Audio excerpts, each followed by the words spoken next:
네, 시청자 여러분 안녕하십니까. 출발 마케돈 예민수입니다. 어제는 국내 주가가 밀렸는데요. 주가 하락에도 안도를 하는 그런 상황이 나타났습니다. 떨어졌는데 뭐 좋아할 일은 아니지만 생각보다 덜 밀렸다는 거죠. 전날에 미증시의 3% 급락을 우리가 어떻게 받을 것이냐. 아침에 이미 저희는 거기에 대해서 얘기를 했습니다. 그만큼 밀리진 않겠구나 했는데 선방했죠. 0.6% 하락으로 선방했고요. 중국도 비슷한 정도로 0.6% 정도 밀리는데 그쳤습니다. 미국 증시는 부시 대통령 장례 절차 때문에 국가 애도의 날로 휴장을 했는데 장이 열리기 전까지 휴장전의 선물 시장은 0.6% 정도 미국은 또 선물이지만 올랐습니다. 다소 좀 안도감을 갖게 하면서 휴장에 들어갔는데 그렇지만 어쨌든 불안한 심정들이 내년 경기에 대한 우려감들 이런 것들이 더 좀 큰 상황이라 마냥 안도할 수만은 없는 상황이고요. 오펙 정기총회가 이제 오늘 내일 이틀간 열립니다. 유가 동향도 주 후반에 주목해야 될 상황입니다. 미국 증시가 쉬었긴 하지만 우리 오늘 목요일 그렇게 강하게 가긴 좀 더 어려운 눈치 보기 형국이라고 봐야 될 텐데요. 어떤 변수를 보면서 대응해야 될지 구체적인 전략들 지금부터 시작하겠습니다.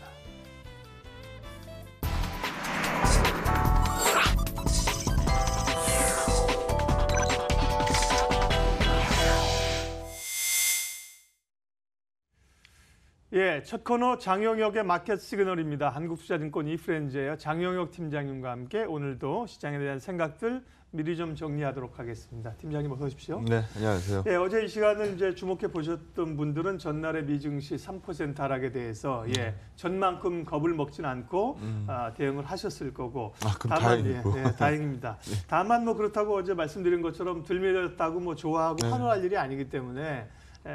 걱정은 좀 여전한데요. 뭘 좀 봐야 될까요?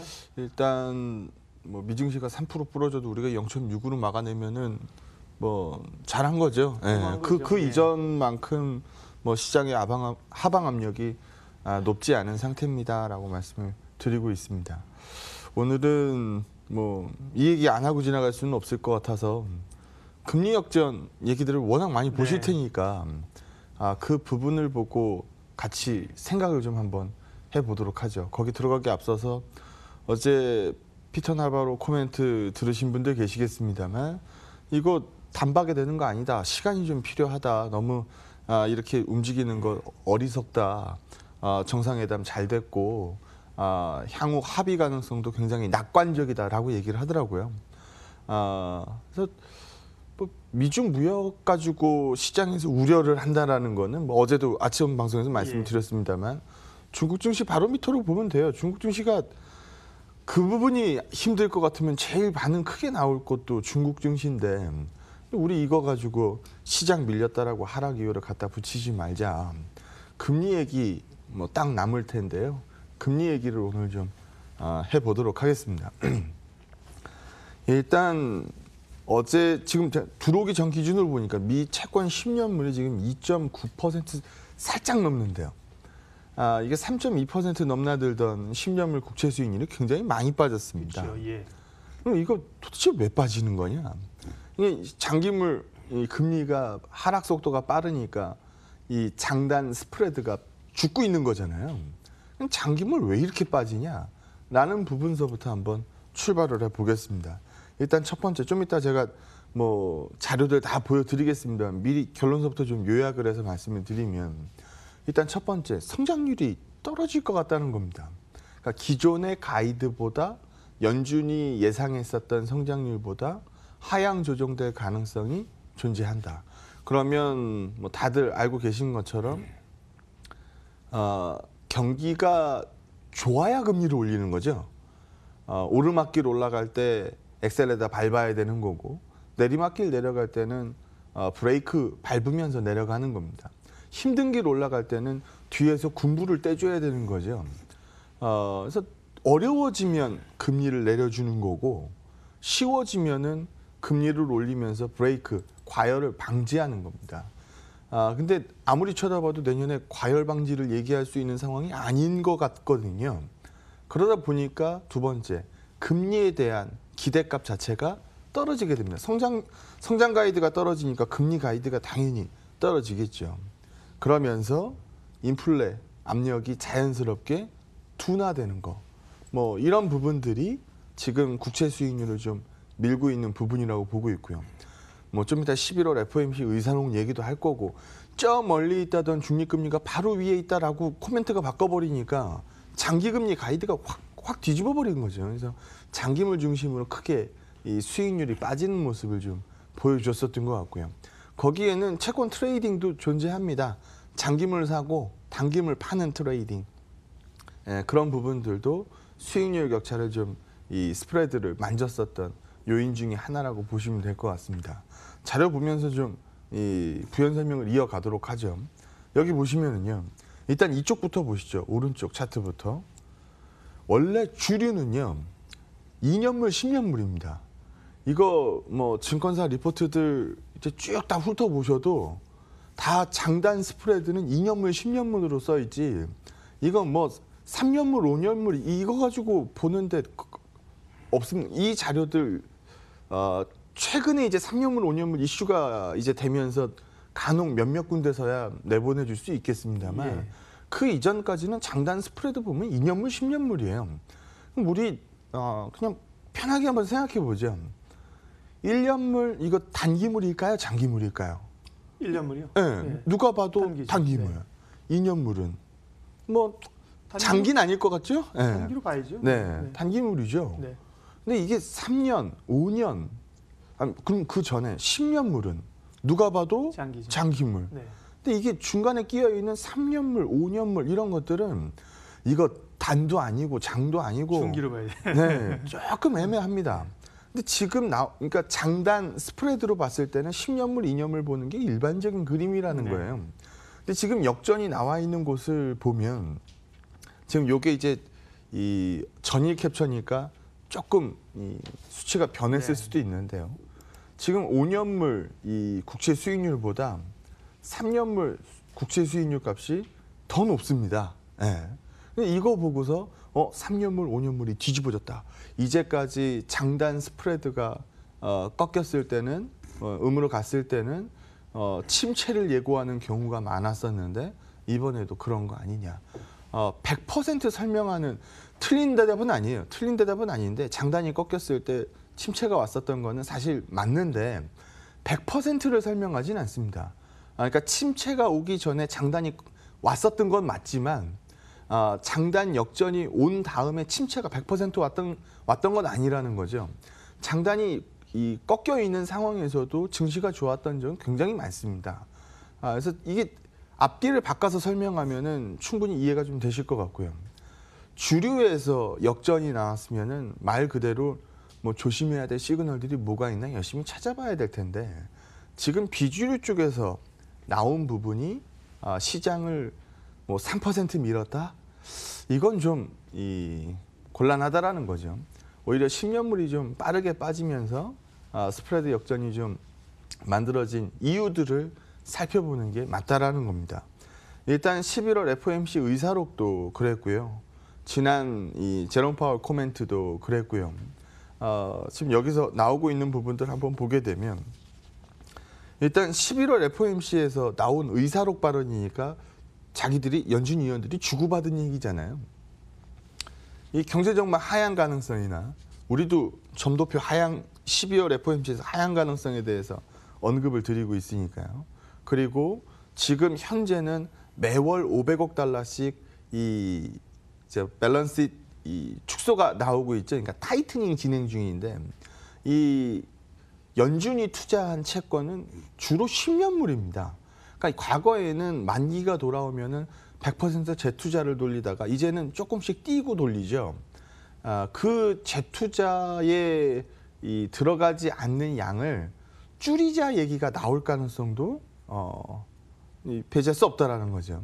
그러면 이건 말 그대로 수급입니다. 채권 수익률은 채권 가격하고 반비례하는 거고 채권 가격은 수급으로 움직입니다. 그래서 그런 부분들이 10년물을 좀 밀었던 거 아닙니까? 제롬 파월 코멘트가 거의 결정적이었겠죠. 멀다던 이 중립금리가 바로 가까워져 버렸으니까 장기 금리는 많이 오를 걸로 봤는데 오르긴 글렀네로 의견이 바뀌었을 거고 그런 부분들이 여기서 보시는 것처럼 내년 이 말까지 해서 금리 몇 번이나 갈까요? 라고 물어보면 지금 2번 대답이 많다는 거예요. 얼마 전까지는 4번 넘게 오를 가능성에 대해서 얘기했었던 시장인데 말이죠.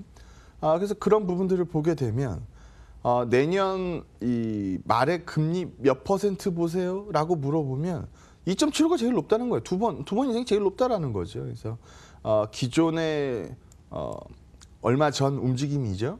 3번 인상이 가이드였는데 그 가이드 자체가 떨어지고 있어요. 그러니까 금리 전망 자체가 떨어지니까 10년물 채권 수익률 값이 떨어지고 있다는 거죠. 그런데 단기적으로 12월 FOMC에서 금리 올릴 가능성은 거의 100%를 보고 있다 보니까 단기물은 강세, 장기물은 수익률 약세. 이 그림이 나오다 보니 장단 스프레드가 지금 좀 꺾여 있는 거 아닙니까? 라는 겁니다. 12월 FOMC에서 실제로 금리를 올리고 나서 다음 금리 인상은 적어도 3월은 아닌데? 라는 얘기가 나와야 단기물 수익률 강세가 좀 더뎌질 거라는 거죠. 그래서 이게 뭐 큰일 났어요로 읽을 게 아니고 지금 이런 뉴스들이 섞이면서 10년물이 좀 약하네요. 라는 쪽으로 이해를 하면 된다는 겁니다. 그리고 이 그림은 어제 보셨을 거고요. 아무도 내년 성장률이 올해 성장률을 넘지 못한다. 그러면 여기서 경기 하방 압력을 높이는 이 이슈들을 끌고 가겠느냐? 안 끌고 갈 거다. 그리고 연준이 보고 있는 경제 전망 추이도 최근 보시게 되면 계속 떨어지는 거거든요. 떨어지고 있는 부분에 대해서 금리는 당연히 동행을 보일 테니까 그 부분이 뭐 앞서서 말씀드렸던 것처럼 성장 가이드가 떨어지고 금리에 대한 가이드가 떨어지는 부분을 설명을 합니다. 그리고 연준은 아니라고 대답을 할 거예요. 자산 가격 움직이는 부분에 대해서 연준은 크게 신경 쓰지 않습니다라고 표면적으로는 얘기를 합니다. 근데 트럼프 정부에서는 신경 좀 써야 될 거예요. 아마 이 트럼프 입에서 그런 얘기들 많이 들어보셨을 텐데 주가 봤지 내업적이다라는 얘기를 이제 들어보셨을 겁니다. 자산 가격에 대해서 원래 연준은 민감하게 움직여서는 안 되는데요. 그렇게 되면 뭐 파월 푸시니 뭐니 이런 얘기들이 튀어나오게 돼 있죠. 근데 최근 주가 뭐 크게 움직인 거야. 뭐 우리가 그 전에 뭐 경험을 통해서 뭐 많이 봤으니까 그리고 방송을 통해서도 여러 번 소개해 드렸으니까 주식 말고 주택 가격 한번 보죠. 지금 여기 보시게 되면 신규 주택 판매도 꺾였어요. 기존 주택 판매도 꺾입니다. 그럼 우리 이 옆에 거 한번 보게 되면 주택 시장 지수도 최근에 꺾였어요. 왜 그럴까요? 우리보다 미국 시장은 뭐 미국 저는 안 살아봐서 모르겠습니다만 일반적으로 모기지죠. 일반적으로 모기지입니다. 그렇죠. 예. 모기지 금리가 빠르게 뛰면 이 주택 가격에는 부담을 느낄 수밖에 없는 상황이거든요. 최근 금리 때문에 모기지 금리의 변동폭이 굉장히 크게 있었고 그런 부분들이 자산시장, 주택시장의 가격에도 영향을 미치기 시작했다는 겁니다. 그럼 이게 주가도 건드려놔, 주택시장도 건드려놔. 그러면은 이거는 경기, 뭐 소비 쪽으로 이어지는 경기 쪽으로 보면은 가이드를 떨어뜨릴 수밖에 없겠죠. 이런 부분들이 연준 입장에서는 굉장히 신경 쓰였을 거고요. 이 부분 보게 되면 소비 심리는 아직 꺾이진 않았습니다만 지금 뒤집어서 읽어보면은 더 이상 오르진 않네요라고 읽을 수도 있는 그림이기 때문에 꺾여 내려가는 부분을 방지해야 되는 상황에 들어간 거고 최근 유가가 크게 밀리면서 어제 트럼프 나는 감산 반대라고 이제 또 다시 얘기를 꺼냈는데요. 오펙 회의 앞두고 나는 감산 반대라고 얘기하면 감산하지 말란 얘기죠. 그래서 지금 유가가 크게 떨어지면서 물가에 대한 가이드를 떨궈내고 있는 상황이기 때문에 굳이 연준이 시장의 반대편에 서서 움직일 이유가 떨어진 상황입니다. 그러다 보니까 장기금리 전망을 낮추고 있는 상황이고 그런 부분들로 장단 역전이 비주류 쪽에서 나온 거지 이 부분을 보고 장단 역전 나왔으니까 시장은 죽습니다. 라고 읽어서는 안 될 것 같습니다. 라는 의견을 말씀드리도록 하겠습니다. 예, 그러네요. 갑자기 이제 또 장단기 금리 역전에 대한 현상이 나오면서 시장에 부담을 줬었는데요. 이 말씀하신 것처럼 이제 원래 지표로 삼는 지표가 10년물과 2년물인데 그거는 괜찮은데 다른 지표를 보면서 과거의 시장 영향은 또 옛날 기준으로 좀 들이대는. 네. 그것도 괜찮은 건 2년물, 10년물도 괜찮은 건 아니에요. 왜냐하면 스프레드 폭이 워낙 많이 그러니까. 죽긴 했으니까 네. 역전이 아닐 뿐이지 과거에 비해서 스프레드가 많이 죽기는 했죠. 네. 그래서 그런 부분들 우려들을 많이 하시는데 뭐 좀 전에 말씀드렸던 그런 이유들 때문에 10년물 채권 수익이 워낙 빠르게 빠지면서 나온 단기적 그림에 불과하지 않겠느냐라고 해석을 하고 있는 겁니다. 네. 연말이 되니까 이제 새해 전망들을 어쨌든 간에 이제 해야 되거든요. 국내 증권사들은 뭐 워낙 좀 눌려 있어서 이전만큼 이제 좀 빠르게 지금 자료들은 좀 못 내놓는 것 같고 미국 월가에도 보니까 내년 자료들이 이제 나오는 것 같은데 보니까 뭐 다들 정신 없네요. 뭐 보면 내년 말까지는 또 뭐 괜찮을 것 같은데 몇 년 이후에 위기가 올 수도 있다 이러면서 설문조사한 거 보니까 중심을 못 잡고 있다는 겁니다. 어쨌든 미국도 보면은 최근에 흔들려서 우리도 이제 연말에 대한 기대감들이 12월 시작하면서 조금 있다가 지금 다시 좀 꺾인 상황인데요. 어떻게 보시는지. 그다음에 또 투자 아이디어 오늘 찾아봐야죠. 네. 어제 수급을 보게 되면은 외국인 수급이 어제 현물에서 2천억을 팔고 선물에서는 3천억을 샀어요. 네. 어제 기관 수급은 또 나쁘진 않았었어요. 그러면은 어제 뭐 기대 이상 잘 방어해줬던 부분들 뭐 외국인 선물 때문이다 뭐다 뭐 이렇게 얘기하겠죠. 근데 외국인 현물 안으로 들어가서 보니까요.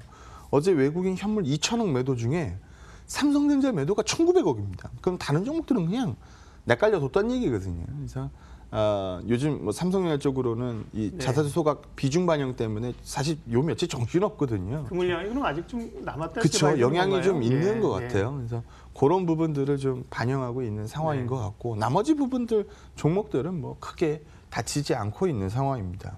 그러면서 이제 기존에 봤었던 뭐 확산, 뭐 시장 밑보는 시장 아닙니다라는 부분들의 의견은 계속 말씀드릴 수 있을 것 같고요. 요거 한번 보시죠. 연말이니까 뭐 연말이면은 뭐 연말장이 뭐 산타랠리가 어쩌고 배당이 어쩌고 뭐 이렇게 얘기들 많이 합니다. 여기 한번 보죠. 일단 첫 번째 대차 거래입니다. 대차는 우리는 네이키드 숏이 금지돼 있으니까 공매를 때리려면은 빌려 와서 때려야죠. 빌려 올 때 꽁으로 못 빌리죠. 이자 주고 빌려야 됩니다. 종목별로 이자율이 또 달라요. 그래서 대차가 이 이자 나가는 빌려온 물건들인데 12월 이 결산 찍기 전까지는 뭐 이 방향만 보시면 될 것 같은데 15년에도 16년에도 17년에도 상환이 되더라. 내 주식 일단 갚으라는 거죠. 예, 결산 찍기 전까지. 왜냐하면 나 이걸로 배당도 받아야 되고 뭐 계산이 꼬여 있으니까 갚으라는 거죠. 그러면은 18년 방향은 어디일까요? 뭐 이렇게 그리시는 분은 안 계시겠죠. 네. 예. 대부분 이렇게 그리실 그러네요. 겁니다. 예. 뭐 대차가 이제 상환이 되는 거죠. 그리고 옆에 그림 하나 보시면 금투 애들이 돈 냄새는 기가 막히게 맞는데 뭐 회전이 굉장히 빠른 돈들이죠. 얘네들 배당 먹고 갈까요? 버리고 갈까요? 대부분 다 먹고 갑니다. 예, 이쪽에서는 배당 투자를 하죠. 네, 그래서 배당 먹자마자 크게 버리는 경우도 뭐 있기는 합니다만 일반적으로 방향만 보게 되면 연말 12월 움직임까지는 여기 그림에서 보시는 것처럼 뭐 나름 나쁘지 않습니다. 그러면 올해는 어떨까요? 올해 뭐 이렇게 그리시는 분은 안 계시겠죠. 이런 방향들을 일반적으로 그리지 않을까요? 연말장에 대한 기대값이 유효합니다. 그리고 최근 수급 보시게 되면 이거 현물 수급인데 외국인들 수급이 일단 나쁘지 않아요. 금투 계정이 최근에 아직까지는 매도 움직임들이 좀 많이 섞여 있기는 했었는데요. 연말에 대한 기대감 얘기하고 있는 상황입니다.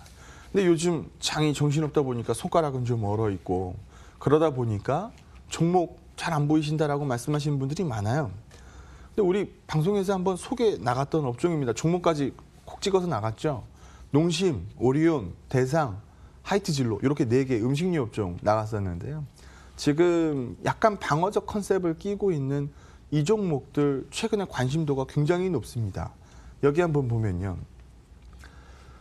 00년 이후서부터 최근 3년간의 가격 인상 평균을 내보니까 최근 3년간 가격 인상률을 거의 반영을 하지 못하고 있어요. 맘대로 가격을 못 올리고 있다는 거죠. 라면값 생각해 보시면 돼요. 라면값 올려야 되는데 못 올리고 있죠. 그래서 지금 그런 부분들 반영되면서 여기서 보시는 그림처럼 올해 음식료 업종들 웬만한 건 다 빠졌습니다. 많이 이게 막대기가 이렇게 보여서 그렇지 여기가 마이너스 30%예요.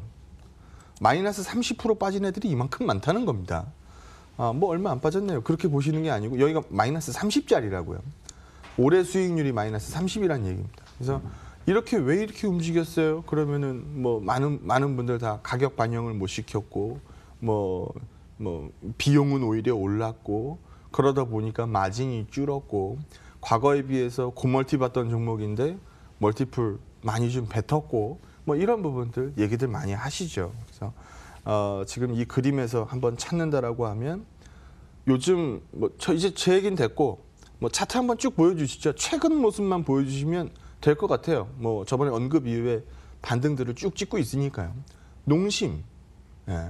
뭐 농심 새우깡, 농심 신라면 우리가 농심 얘기만 들으면 다 아는 것들. 대상, 장류 하면은 사실 대상 빼고 얘기할 수는 없죠. 그리고 오리온 이건 중국 스토리에도 섞여 있고 가격도 많이 빠졌고 뭐 사드도 이겨냈고 실적도 기대보다 굉장히 좋았고 이런 부분들 긍정적으로 보고 있는 부분입니다. 하이트진로가 그나마 좀 덜 올랐어요. 낙폭은 큰데. 근데 하이트진로 얘기를 하나 좀 해보면 요즘 마트 가서 이런 거 많이 편의점에서 이런 거 많이 보시지 않았어요? 10,000원에 4캔. 네. 네, 10,000원에 4캔 수입 맥주 뭐 행사 뭐 이런 것도 많이 보셨을 거예요. 저만 하더라도 요즘 마트 같은 데 가면은 10,000원에 4캔짜리 수입 맥주를 많이 샀었던 것 같아요. 그러면서 우리 눈에서는 이제 국산 맥주들이 점점 이제 멀어지기 시작을 한 거죠. 그나마 필라이트 좀 보시는 분들이 싸니까 좀 계셨던 것 같은데 나머지 맥주들은 경쟁력을 좀 빠르게 잃었었습니다. 그 그림을 하나 보여드리죠. 여기 보시면 수입 맥주 크는 속도가 장난이 아니에요. 네, 최근 모습만 보신다 하더라도 수입 맥주 점유율이 지금 30% 중반을 넘어갑니다.